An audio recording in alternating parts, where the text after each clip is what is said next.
All right, so you are thinking about buying a house in Austin or somewhere in Central Texas, one of the surrounding towns, and you're not quite sure where to start. And right now, honestly, you don't know if you should do it because you keep reading in the headlines that, house prices are falling fast and we're going to have a huge surplus of inventory and all this other stuff. Well, guys, I am not the person who's going to sit here and tell you that all these dramatic headlines that you're reading are correct. In fact, I'm the guy that's going to sit here and tell you, not so fast. I don't agree with a lot of that stuff. And I'm going to back it up with data.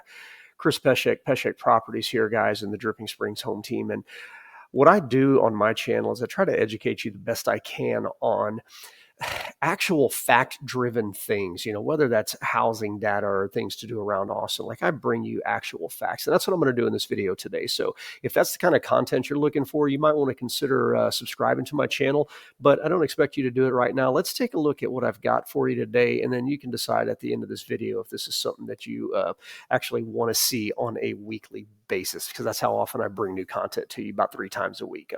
Let's dive in. I've been beating this drum for a while now, and my my contention is that for home buyers, this is probably just about as good a time as you can expect to buy a home in the Central Texas area for probably, I don't know, probably the last 5 or 6 years, maybe even longer back than that. I'm going to go through some charts that I got from Independence Title Company. It's one of our title companies here locally, and actually they're in most of Texas, I think, at this point. I know they're in the Dallas Fort Worth area. But Independence Title runs this analysis for us, and a lot of this stuff is bounced off of one of my favorite analysts to follow. His name is Mark Sprague. He works with Independence Title, and we Mark and I have an opportunity every once in a while to dive in and look at this stuff and see what's really going on. And that's where I like to base all of my knowledge from is people that are smarter than me, because God knows I'm not smart enough to figure all this out for you. But I am smart enough to figure out how to jump on YouTube and share it with you. So that's what I do. But this chart is 5 pages long. Okay. And it's different segments of the Austin MSA, and looking at different real estate data. Now, the Austin MSA is a huge area. Okay, it's Kyle Buda on the south, Hayes County goes up to Williamson County, Georgetown on the north, out to Dripping Springs, Lago Vista, on the west side, and then Bastrop and Elgin and Manor and stuff on the east side. So really big areas, the Austin MSA. So this encompasses a lot of little micro markets, but this is a good idea just to get a 30,000 foot view overall. Now, this is residential sales, and you'll notice, guys, all of this is going to be comparing data over about the last 4 years or so, 2019 to currently 2023. And residential sales wise, guys, I'm gonna point out a couple of things. First of all, for 2023, we are down. Okay, we're down residential sales. There's a lot of things that are going into that. Right now, Austin's one of the few places in the United States that it's cheaper, according to stats. It's cheaper to rent a house than it is to buy it. Not everybody can rent, and not everybody can buy, but according to some statistics I've seen, some people are saying it's cheaper to rent in Austin right now. So a lot of people are choosing to do that. So you'll see here that we're at the lowest point in 4 years at this point in time, and you can see this is June, so we're a little bit lagging. I'm middle of July here, so our data always lags, but this is about a month and a half old. But you can see one other thing. Not only are we lagging, I want to point out kind of what a general trend is. You see a bump right there in March, April, then you see a bump through May and June typically, and then you see this lull coming in July and August. Sometimes September's got a little bit of a bump. You can see it here in 2022, but a lot of times it's just trending off because people are stopping buying their houses, when kids are going back to school and things like that. But one thing that I always like to mention to people is, look here in December, we always have an end of year bump. And again, if people are having to put kids in school when they're moving here, a lot of times they're going to move between semesters. So that's why we see such a big bump in the summer, but also that one in December. So if you're thinking about potentially selling your house, don't neglect this December timeline. Okay, really between, call it Halloween and the first couple of weeks of December is usually a pretty good time to sell a house here in Central Texas. But this chart really is just letting you know, hey, residential sales this year are down, lowest point in 4 years. Okay. these next two are a couple of my favorite ones. The headlines are the housing market's crashing. People are going to be losing their houses to foreclosure and bankruptcy and all these other things. Guys, we're above 3 of the last 4 years in terms of average sales price and also median sales price. Okay. This stuff fluctuates a little bit, but we are still above even 2021. The only year that was higher was 2022 last year, and we saw our peak in about May of last year. So that's where you see this crest, May of last year. And we've lost value since that time, and we hit a low in February of this year. But notice something. From February of this year to now, our values have continued to climb. Now, historically, typically, that's what we see. Okay, we're going to see that climbing value in around to May, June. Just like I showed you here, that's the busy time when people are getting out of school, making their plans for the next school year. But we're seeing that same rise this year that we've seen. This is only showing 4 years.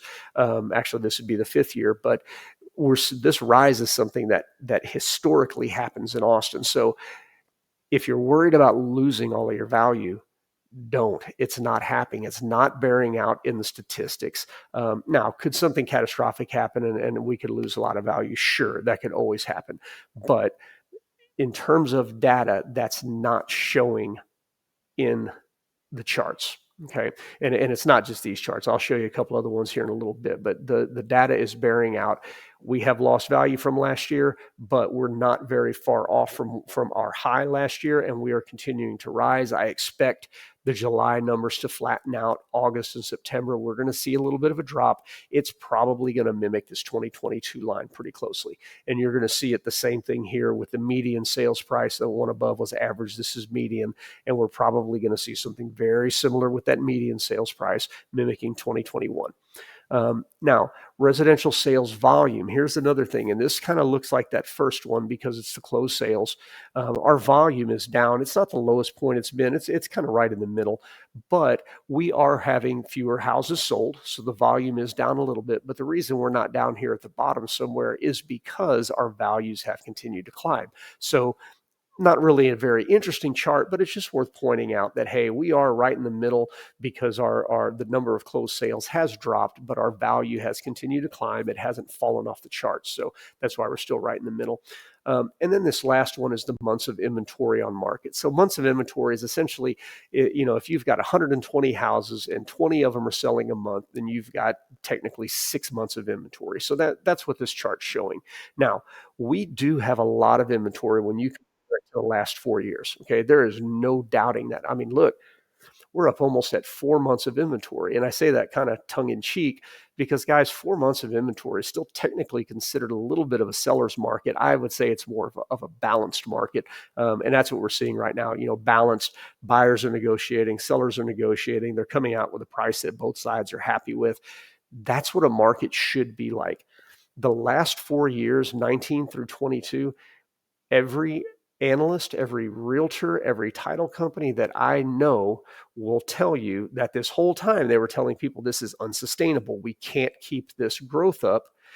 And we couldn't. We were at record low inventories because, everybody was buying houses and feeding frenzy and just trying to buy as fast as they could because they didn't want to miss out on buying on the up market. And that's why our inventory was low. But now our inventory is creeping back up, and we're starting to see headlines like, oh, we're going to have an influx and prices are going to drop. Okay, that's not bearing out. And here is one of the other things I'm going to show you about this. Okay, so 2023, we're high right now. I'm going to show you another chart over here. This is from Patent Title Company, another company that I do business with. And this is the days on market. Okay. And you may have seen this in one of my other videos. So this is July 2022 down here. This is coming into 2023. And notice we're actually dropping our days on market now. So days on market is how long something stays on the market before it goes under contract. And we deal, C stands for cumulative, and that's the total days on market. And we deal with averages and medians in that as well. But I told you that our inventory was going up, right? And that's what we saw over here. All right. This is our months of inventory going up. Well, from where we were in 2019 through 2022, yeah, our inventory was up. But look back here when you start looking back 19, 18, 17, 16, 15. Heck, look back in 2010, 11, and 12 what our inventory was. Okay, days on market, the higher your days on market, the more inventory that you're going to have. So we are still not even at a point where we were back in the mid 2000s. So again, when you look at data, when you look at trends and you actually study the facts, you find out that these headlines really are only good for one thing. And we all know what it is. It's to generate clicks, it's to generate shares on social media. And, people get talking about it because bad news gets the clicks, right? That's what they want to do. That's where all the attention goes. Yeah. Sorry, I'm not much into bad news. I like to look at things and take it at face value. And at face value, we are basically where we were before COVID. Okay. We had a 3-year run, 4-year run, however you want to look at it, 3.5-year run of completely unsustainable numbers. And now we're back to normal. And then what I like to tell everybody is, and this bears out in these charts here. Okay. We're still value wise, average sales price, median sales price, value. I'll go back to the other chart in a little bit.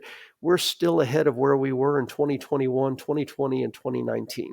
So all the value that we gained during COVID, we've not given that up yet.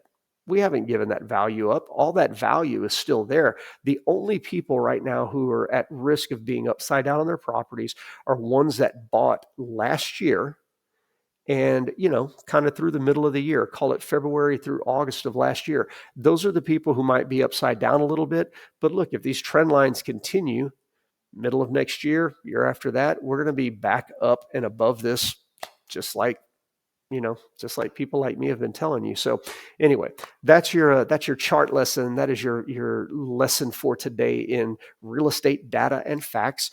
And again, like I said, if this is the kind of content that you're looking for on Facebook, if you want somebody that's going to deal in facts and not hyperbole and blowing stuff out of proportion and all this other stuff, give me a subscribe, give me a like, make sure you like it. That's good. And if you've got questions, if there's a video that you want to see done, if you're curious about something, let me know in the comments. I love to make videos. And if you've got a recommendation for me, something you'd like to see, drop it in the comments. Would love to see it.